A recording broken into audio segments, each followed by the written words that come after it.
Welcome to the On Your Mind podcast, where we believe mental illness can be temporary and transformative. Stay tuned for innovative, effective tools from experts in the field of mental health. Hosted by Timothy J. Hayes, psychologist. This podcast aims to change the narrative around mental illness. Move from a place of fear to a place of hope and solutions. Here on Your Mind.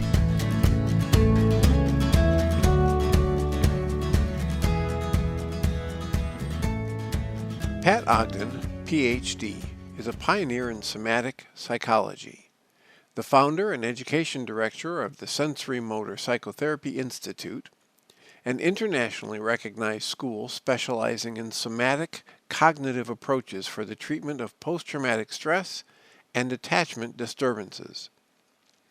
The many trainers of her institute, based in Colorado, conduct sensorimotor psychotherapy trainings for over 400 hours of mental health professionals throughout the U.S., Canada, Europe, and Australia. The Institute has certified hundreds of psychotherapists throughout the world in this method. Well, Pat, thank you so much for joining us here today. And I greatly appreciate your taking the time. I realize you're squeezing this in.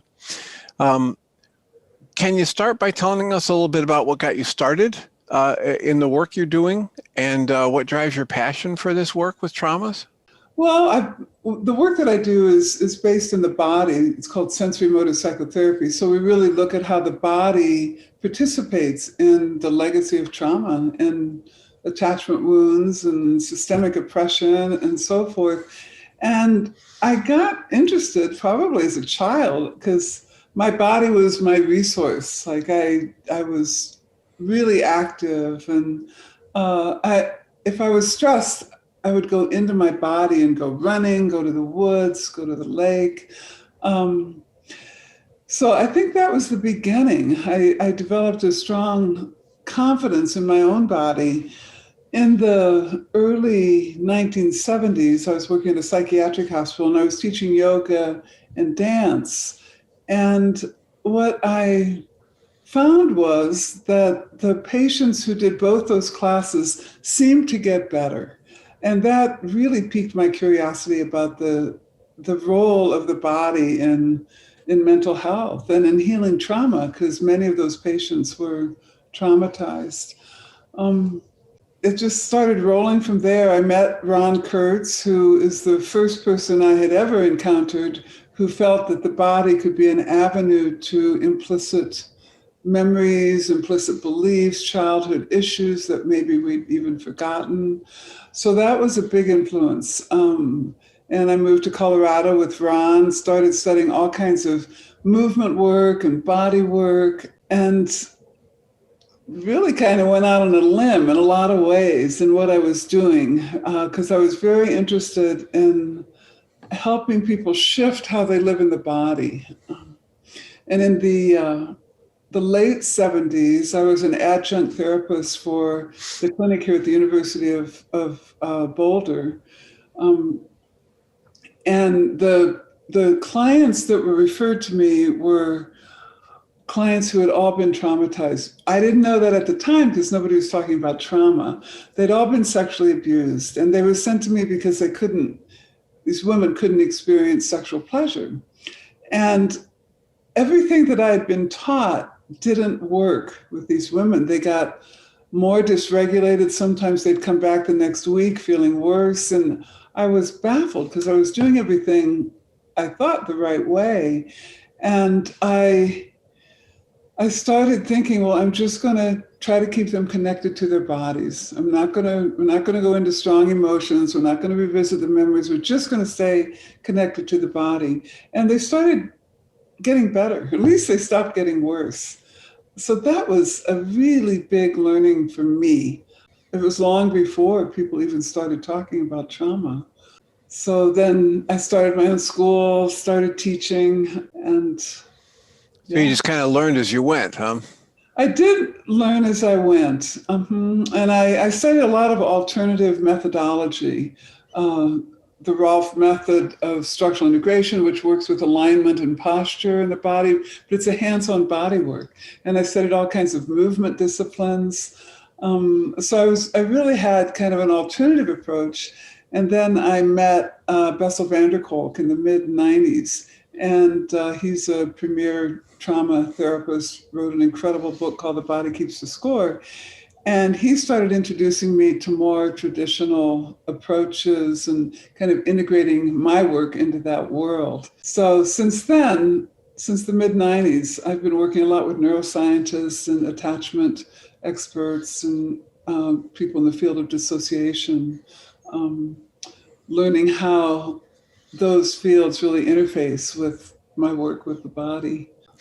Well, so you have this website, sensorimotor.org, and you train therapists in sensorimotor psychotherapy. Correct. And people can actually go to your website, sensorimotor.org, and type in their location and find out if there's any therapists who've been trained through your organization that are relatively close to them. What's one of the primary things that you can tell us, or the people listening who might be thinking about wanting a therapist to work through some therapy, that separates the sensorimotor psychotherapy approach from traditional talk therapy? Primarily, what separates sensorimotor psychotherapy from talk therapy is that a sensorimotor psychotherapist is looking at how the body participates in the legacy of trauma and relational issues. So, for example, a traumatized client might have a posture like this, and they might be frightened, and they might live with that fear from their trauma. And so we know that we're going to have more success in helping them if they can shift how they live in the body, because as long as the shoulders stay like this, the fear is sustained. So, and we'll look at whatever the presenting difficulty is of the client. It's got to show up in the body, because we all have a body. Everything we experience is through the body. So no matter what the client comes with, we look at how the body reflects the issues. Many traumatized clients live kind of outside a window of tolerance. So they feel dysregulated, like anxious and hyper-aroused, or else just kind of deadened and hypo-aroused. So we want to work with the body with what we call somatic resources to help bring arousal into that window of tolerance where a person can be in the present moment. A friend of mine, Anno Vanderhart, coined the term trauma time, saying most traumatized clients live in trauma time, which means that it feels like the trauma is still happening.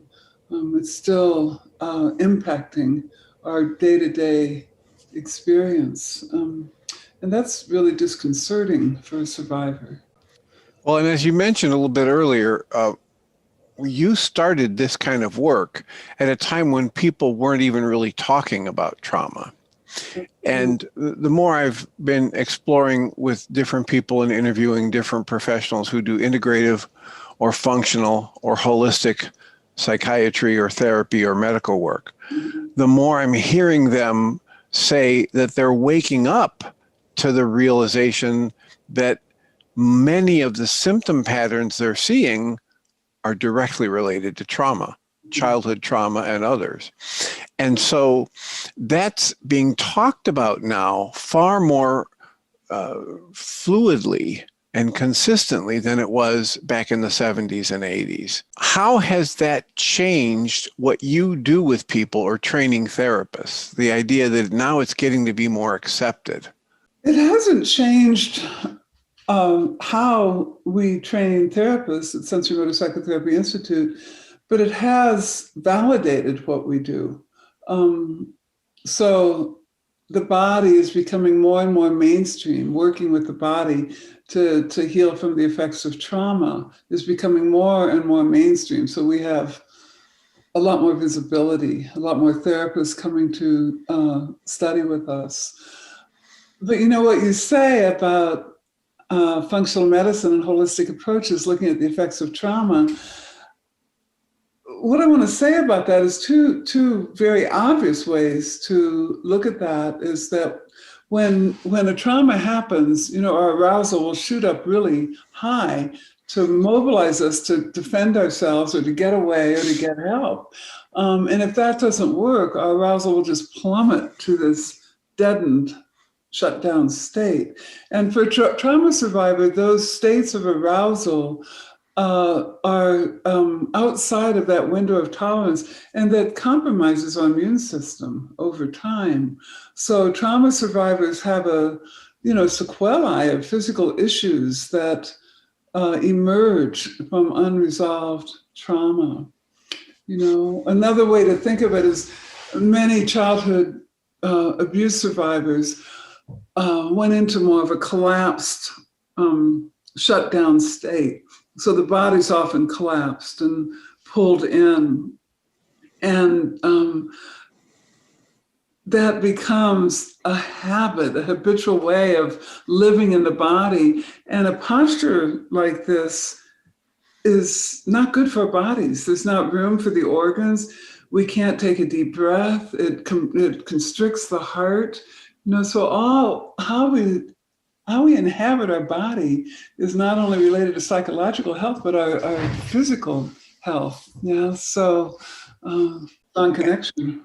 Yeah, and as you mentioned, when we're in the studies of some of the cellular biologists like Bruce Lipton, are recognizing that when you're in a stress state, mental, emotional stress state, that will override the physical signals to your body, and your cells will start to go into that shutdown and protection mode, which means also if you have to run or fight for your life, you don't really need to worry about healing the cut on your hand. So the whole immune system shuts down because that takes a lot of energy.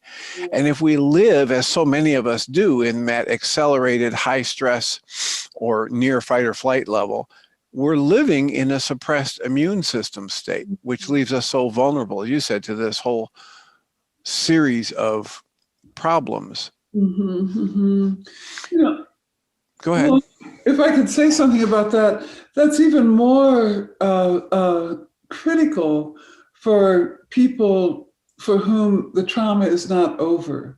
Like many of my clients, they had trauma in childhood, now it's over, and they're relatively safe. But for a Black person, for example, it can be dangerous just walking down the street. There's the constant threat of aggression. What can happen if you don't control your emotions and your body? If you're stopped by the police and so forth, you could lose your life. So for people who are marginalized, whether they're transgender or African American or Asian, there's so many societal threats that are still ongoing that it's a challenge to bring the arousal quickly back into a window. Yeah, and the wear and tear on our energy systems physiologically to be in that constant high stress state, right, is and of course there are some of those when you're actually in a war zone. And your whole town, your whole community is in the war zone with you. People come together and there's a support that happens. But when we're living in these isolated apartments and houses and condos and we don't have that sense of community and we're living at that high stress level, there's just a whole series of factors that tear the energy system down. That's really true. They say that the best inoculation against post-traumatic stress disorder is a secure attachment relationship in childhood, like where you have secure relationships, you can count on each other.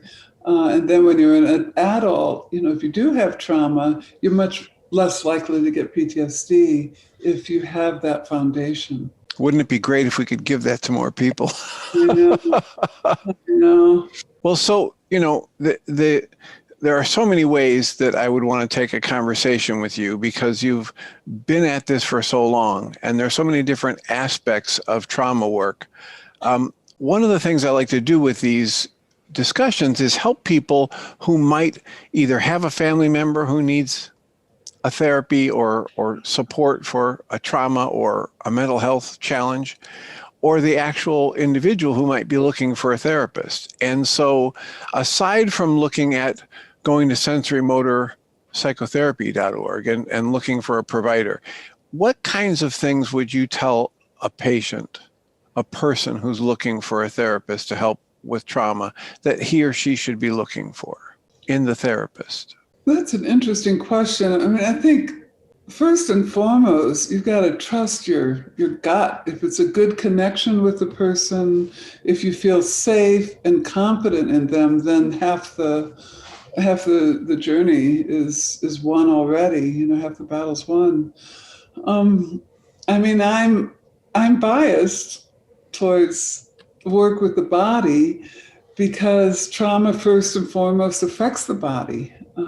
It affects our arousal level, and it affects our somatic system as we prepare to protect ourselves and make ourselves safe. So if I were looking for a trauma therapist, I would look for someone who did understand the role of the body and incorporated some somatic approaches. Many clients are frustrated trying to resolve their trauma through insight, through cognition, because that's not where trauma first has its effect. When we're threatened, our instincts, our subcortical instincts, are mobilized for survival.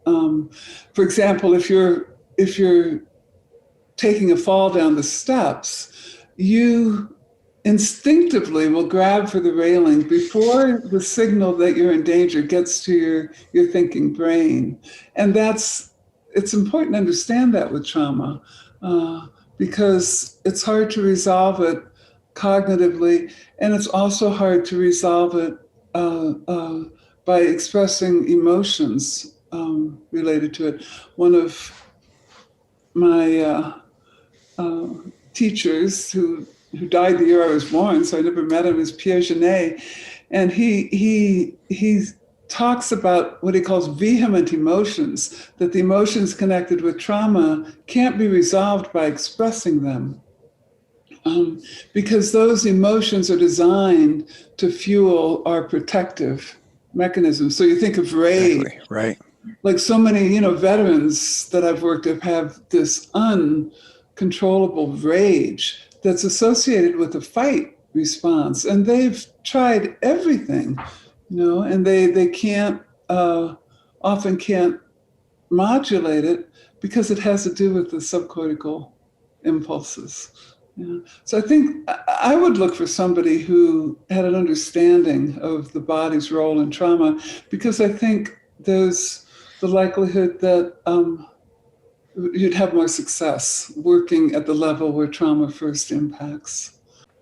I think as you're talking about Peter Levine and how he talks about his own trauma, trying to walk through a crosswalk and getting hit. And it's like, who's the woman neurologist who had the stroke, her stroke of genius.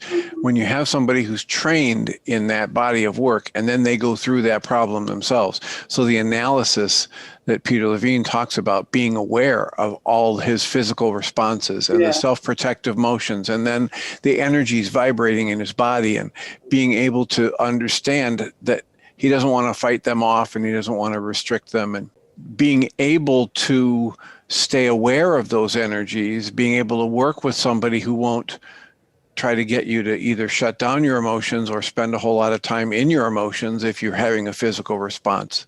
I think that's highly desirable in someone who's going to work with trauma, that they're able to see the whole energy system and be trained in the kind of thing you do at Sensorimotor Psychotherapy.com or .org.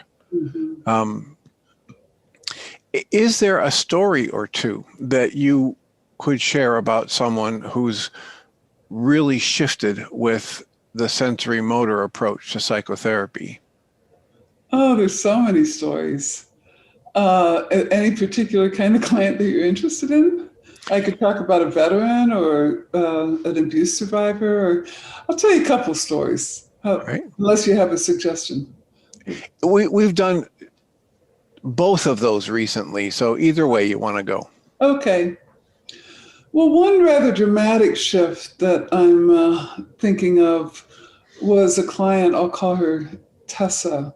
And when this was a consultation client, her therapist brought her in. Her therapist was there as well to do a consultation with me. And she had been a sex worker since she was 13 years old, had been abused all through her life, had been raped repeatedly. And she had, as she said, I have no worth. I have no value. She said, if a bus hit me tomorrow, nobody should mourn because it'd be better off if I'm not here. Right. And the whole time that she was talking, she was, her body was pretty tight, but there was this little motion of her fingers, like her hands were in her lap, but her fingers would come up like this every once in a while. And this is an important element in trauma therapy because these little preparatory movements are often indicative of a larger movement that wanted to happen, but couldn't happen. And, we can imagine as a child and with all these times she'd been attacked, that her pushing away and trying to defend herself was futile. It didn't help at all. So when I tracked that and I asked her to be aware of it, and I just held a pillow against her hands. And it was as if some impulse ignited from within that she had completely abandoned because it had only made trauma worse in the past. And she started pushing against that pillow. And, when actions are being completed like that, there's a real sense of pleasure often. And she was like astonished at the force of the action and how good it felt in her body. But the thing that touched me the most was I asked her what it felt like, and tears started to come. And she said, it feels like hope, like maybe there's some hope. And it kind of ignited this a faith in the future, that a future could be different from her past. Potential for change, yeah. Yeah. And I think of that often with the body because we all abandon actions when they were ineffective at producing the desired outcome. So, if we weren't allowed to express ourselves, maybe we closed down. If our caregivers didn't respond to our proximity-seeking actions, we stopped reaching out and so forth. So hope really lives in the movement vocabulary of the body. And Tessa found that hope with that action. That was an instinctive action, but she had lost it through all her experience. So that's one client that I think about. Which is just, as I sit here listening to that, the potential that is opened up for her in tapping into that is endless. Oh, yes, it is. And it is with any action, I want to tell one other story because I think that this is important for people when they're resolving trauma. The problem with trauma is if we go into it, our arousal is going to get outside of the window really fast. So in sensorimotor psychotherapy, we work with like a traumatic memory step by step. For example, one veteran that I worked with who was frontline combat, when he thought about the memory, he started to get anxious. And if I had said, well, tell me more about the memory now, his arousal would have just continued to shoot up. So instead, I said, okay, what would help your arousal come into that window? And he placed his hands on his torso, and we just stopped until his arousal settled. Right. And so we just stayed with this. I did it with him, and his arousal started to settle. And then we went on to the content. And I think this bottom-up way of working with the body is because the content, like retelling, is reliving to some degree. And by retelling, will stimulate those unmetabolized responses in the body.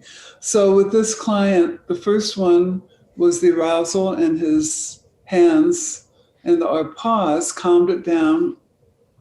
The next one was, he said, he felt like somebody was shooting at him, and his hands came up, and he wanted to his body wanted to do a pushing motion. So again, we stopped and just allowed that action, right? And we have to remember that we're always working with the effects of all the trauma, because we'll develop patterns of response in our body. So somebody might say, well, why do you do that action when his memory is about somebody shooting at him? That's not going to protect you from a bullet. But the threat mobilized that response. And so then we just trust his body, right? And so we did that action. He settled. The action felt good to him. Then we went on with the content. And then he started trembling and shaking. And that was a moment where we wanted to put all the memory aside and again, just go with his body and feel the trembling, let it sequence through his body, trusting that his body will process that if we can just stay with it, which it did. It's like it had this bell curve where it got stronger and then it settled. That one session of reworking the traumatic memory, I remember he said after that, he said for the first time in years, he could talk about what happened because we metabolized the leftovers in his body, the impulses and the sensations. Yeah, I first encountered that really important pattern that you're discussing there in Babette Rothschild's book, The Body Remembers. And paying very close attention to the physical arousal and just stopping everything and helping the person experience that and find a way to get settled again before moving on. And it was one of the more effective pieces of working with people because then I wasn't pushing against anything. Yes. Right? I wasn't trying to push them into some kind of resolution. I was allowing them to back away from whatever would feel threatening and experience this energy. And it wasn't until years later that I learned the kind of thing you're talking about, where actually picking up those little cues about motions and letting them move through them.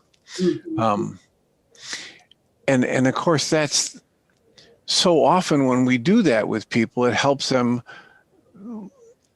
let the mental emotional connections they need to see come to the surface, because now they're not in that fight or flight where they're locking everything down. Well, see, that's an important thing, because through these kinds of somatic interventions, arousal does come into that window, and then other elements can come into awareness. But, it's tricky for a trauma therapist, because if you stay right in the middle of the window, you're not going to stimulate dysregulated arousal and truncated actions. So we have to work at the edge of that window. But with a trauma, someone who's traumatized, there's a danger of really exacerbating dissociative tendencies and dysregulation. So it's really an art. Well, especially, as you said, if the person wasn't raised in a nurturing environment and didn't internalize that sense of safety and competence. And right. So, the whole thing about developing resources within a traumatized adult, helping them realize that they can be stronger and more consistent and more present for themselves than they have been in the past is just a whole powerful set of tools to have as a trauma therapist. Yeah, it is. And that sense of being present for yourself, again, it's a lived sense in the body. Like, what does that feel like, I mean, it's different for everybody. But we want to get that somatic sense of nurturing and care for yourself. And yeah. So is there another story that you want to share where someone has made a significant shift just from the sensorimotor work? Mm-hmm. Well, I'm thinking of a woman who was really severely traumatized, severe abuse all through childhood, had a dissociative disorder. She couldn't feel her body at all. She was alexithymic, couldn't feel her emotions, couldn't feel her body. And she said to me, well, I know that I'm sad because tears are rolling down my face, but she said, I don't feel anything. It's just the tears rolling down. And this was, and she wanted to feel. The reason she wanted to feel was because she had a little boy who was, I think, 3 at the time of this work. And she said, I don't want to go through my whole life not having him because I don't feel anything for him.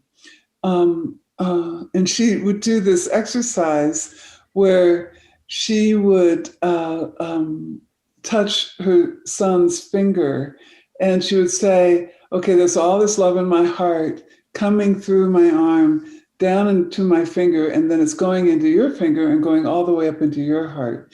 And she said he could really feel it, but she said, I felt nothing. So we started working with a positive experience, because often a positive memory can be safer for a person to start to feel their body. So she felt herself. She remembered riding her bike when she was little and the wind in her hair, and it felt so good. She said it's like freedom, and her body shifted a little bit from this posture to this posture. But then, as often happens, it was coupled with the horror of her childhood.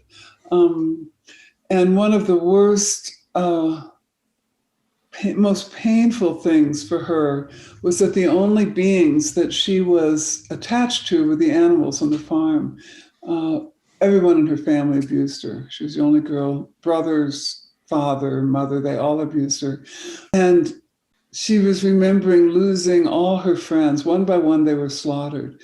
And she said her heart was broken, just broken. And so I asked her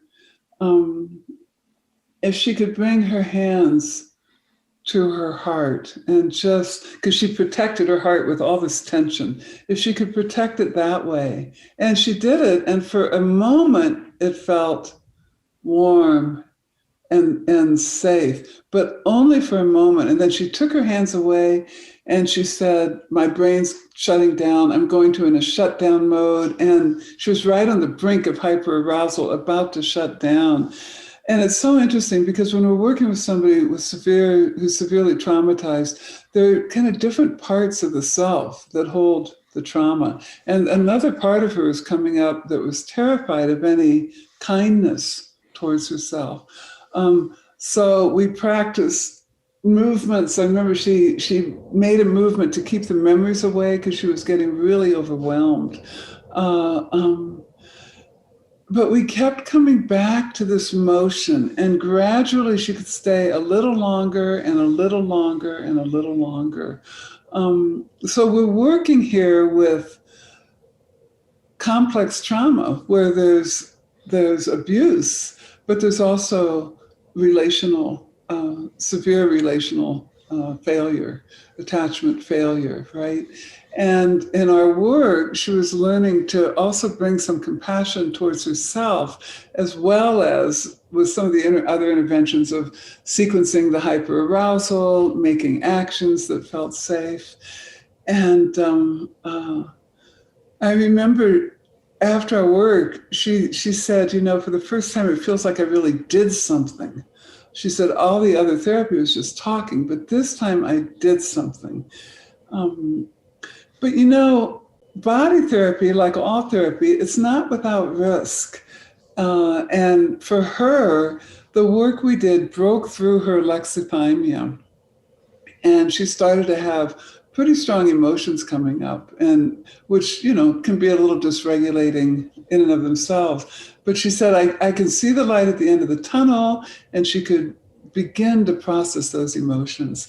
And the most gratifying part is that she could start to actually pick up her son and hold her son. And that was very satisfying, of course. So that's another story. Excellent story. And of course, I'm grateful that you say that, when you do this, it contains risk, right? I'm going to access things that are very intense, that some part of my mind has decided it's not okay for me to know, and it's been keeping separated from my conscious awareness for years, if not decades. Right. And so it's very important in my experience, and I'm frequently recommending this to people, to work with somebody who's specifically trained in trauma work, not just a good new technique that they've learned. Yes, They have this definitely. conceptual framework about the person, the whole mind-body energy system, the awareness that everything that we've done and all the symptoms that we've accumulated at one point or another were adaptive. They were there for some kind of a reason. Yeah. And so, if I can honor that reason, and I can be working with a therapist that understands that and isn't just trying to strip all the symptoms away, and Right. then there's a much better chance that I'll move in a somewhat more straight line towards resolution, as opposed to opening up Pandora's box and then shrieking and running and recoiling even further into my rigid symptoms. Right. And there's a risk of that with body therapy. And I like what you said. We always teach our students that every symptom, every part, every action, it does have a salubrious purpose, period. But many people who work with the body, there's a risk of failing to attend to how different movements and different postures reflect a part of the self.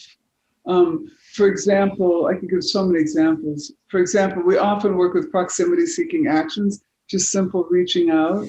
If you didn't have an attachment figure there for you as a child, it's hard to reach out to others, right? But if you're asking a client who was abused by their caregivers to practice that action, it's going to stimulate another part of them that's rooted in defensive responses. And that we have to be aware that we don't override one part for another. So if we're practicing that action, we could ignore and override the part that's so frightened of it.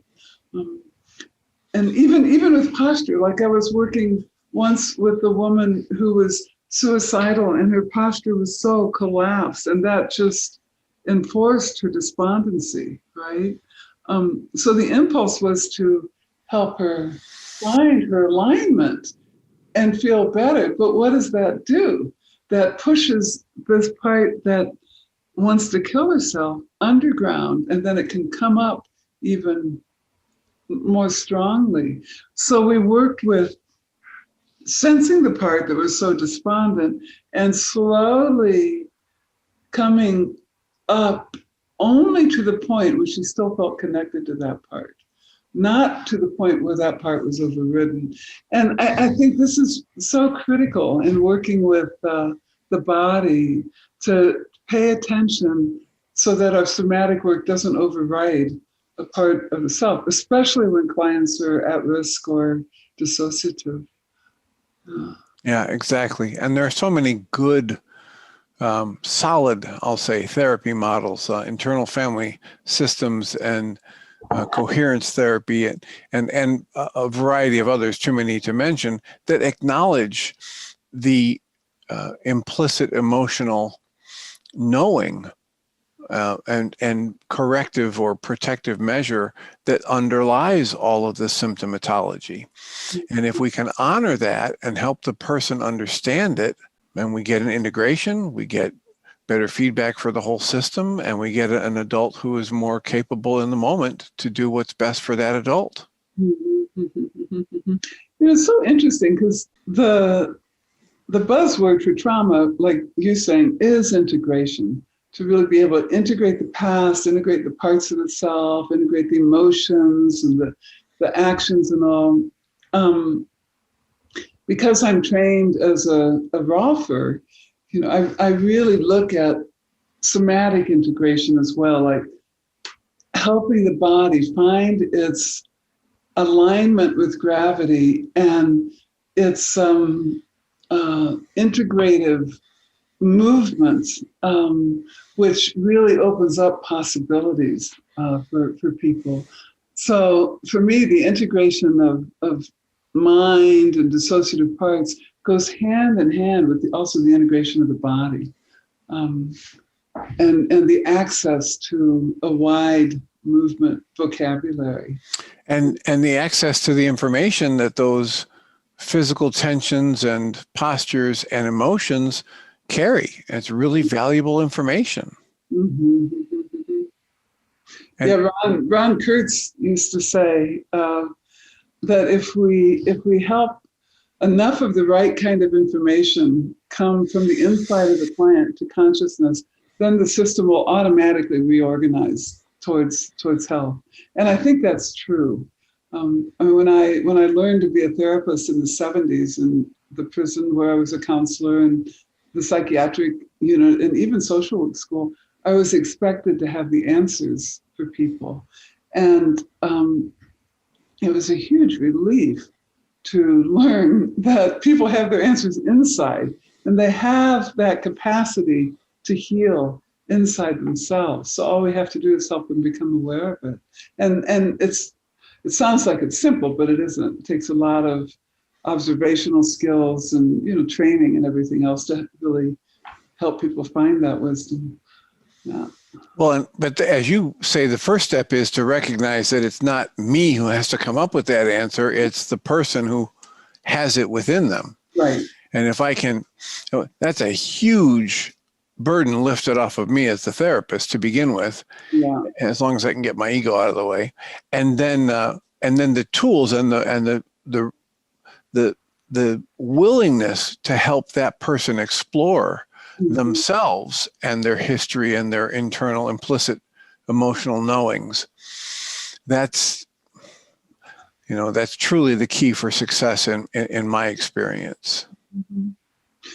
And a big kind of paradigm shift in my work that is veering away from talk therapy is that we in sensorimotor psychotherapy, and Ron introduced me to this as well in the 70s, we're much more interested in patterns of internal organization than we are in the content and the history.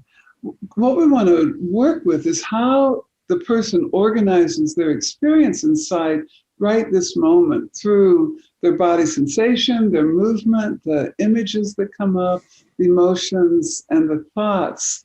And this is where, instead of having a conversation and talking about things, we work a lot with mindfulness. And I want to say, I've been teaching and working with mindfulness since the 70s, but it's only in the last several years that I've become aware of how Western culture has appropriated mindfulness from Eastern traditions. And I just want to acknowledge that, because in that process of appropriation, the true original meaning and practice of mindfulness has really shifted. So I want to acknowledge and express appreciation for the traditions that it comes from. But through mindfulness, we can be aware of our organization. Yeah. So if somebody is talking about being raped as a child, instead of just talking about it, we would ask, okay, so as you're talking about it right now, what starts to happen inside? Well, I feel I'm pulling back. I'm starting to feel scared. I have this thought, I'm never going to be safe. I have this image of this rapist in his eyes. And that's the organization of experience. It's not a conversation anymore at that point. And that's what change can really happen, is when we shift how we organize experience. Like clients will say after the work, things like, yeah, the rape happened, and they won't have this, they'll organize around it differently. That's why the veteran could talk about the combat, because he organized differently. Yeah.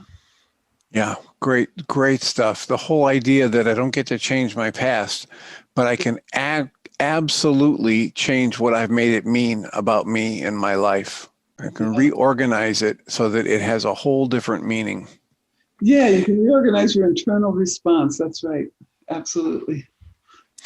Well, I thank you so much for this time. I realize that we're pushing the limits here because I have something else I got to go do. But can you think for a minute briefly if there's something that I haven't even asked you about yet that you wanted to make sure to share with our listeners? Either a new project you have going or a new book you're writing? Well, I do have a new book coming out. Yep. It's called Sensorimotor Psychotherapy in Context. And it's really looking at how psychology itself was created by Europeans of Christian and Jewish ancestry for people of that population. And that has really permeated psychology. And our methodology has not been adapted to include other voices. And the emphasis of a Western approach, say, on research, well, it silenced other very valid ways of knowing, like from indigenous people and other traditions. So I am really excited about looking at systemic oppression and marginalized groups and the whole concept of privilege oppression dynamics, and trying to really, I feel a very strong moral responsibility to do my part to try to participate in making the world more equitable. And that includes addressing all the implicit bias that we grew up with, including about the body, and bringing a more equitable lens to our work as therapists as well. As you say that and talk about that book, it makes me think about the book, My Grandmother's Hands. Have you heard about that book? Of course. Rasma Manikam. Yeah. Well, I appreciate it. I'm looking forward to reading your new book when it comes out. I'm grateful beyond words for your sharing your time with us. I would consider it an honor if you'd let us talk to you again after the book comes out. Yeah, of course. This has been a pleasure. All right. Well, thank you so much for your time. I appreciate it. And be well until we get to talk again. Okay, sounds good. Thank you. Take care. Pat Ogden, Ph.D., is a pioneer in somatic psychology, the founder and education director of the Sensorimotor Psychotherapy Institute, an internationally recognized school specializing in somatic cognitive approaches for the treatment of post-traumatic stress and attachment disturbances. The many trainers of her institute, based in Colorado, conduct sensorimotor psychotherapy trainings for over 400 hours of mental health professionals throughout the U.S., Canada, Europe, and Australia. The Institute has certified hundreds of psychotherapists throughout the world in this method. Dr. Ogden is co-founder of the Hakomi Institute, past faculty of Naropa University, 1985 to 2005, a clinician, consultant, and sought-after international lecturer. Dr. Ogden is the first author of 2 groundbreaking books in somatic psychology: Trauma and the Body, a sensory-motor approach to psychotherapy, and Sensorimotor Psychotherapy, Interventions for Trauma and Attachment, 2015. Both published in the Interpersonal Neurobiology series of W. Norton. Her third book, The Pocket Guide to Sensorimotor Psychotherapy in Context, will be available in the spring of 2021. She is currently working on a 4th book, Sensorimotor Psychotherapy for Children, Adolescents, and Families, with Dr. Bonnie Goldstein. Her current interests include culture and diversity, sensorimotor psychotherapy for groups, couples, children, adolescents, families, embedded relational mindfulness, challenging clients, the relational nature of shame, presence, consciousness, and the philosophical, spiritual principles that guide sensorimotor psychotherapy. You've been listening to the On Your Mind podcast, offered by Journey's Dream, where we support people through mental health challenges to a place of true and lasting well-being. If you love our show, we invite you to visit onyourmindpodcast.org to join the conversation, access the show notes, and discover our helpful resources. Thank you for listening.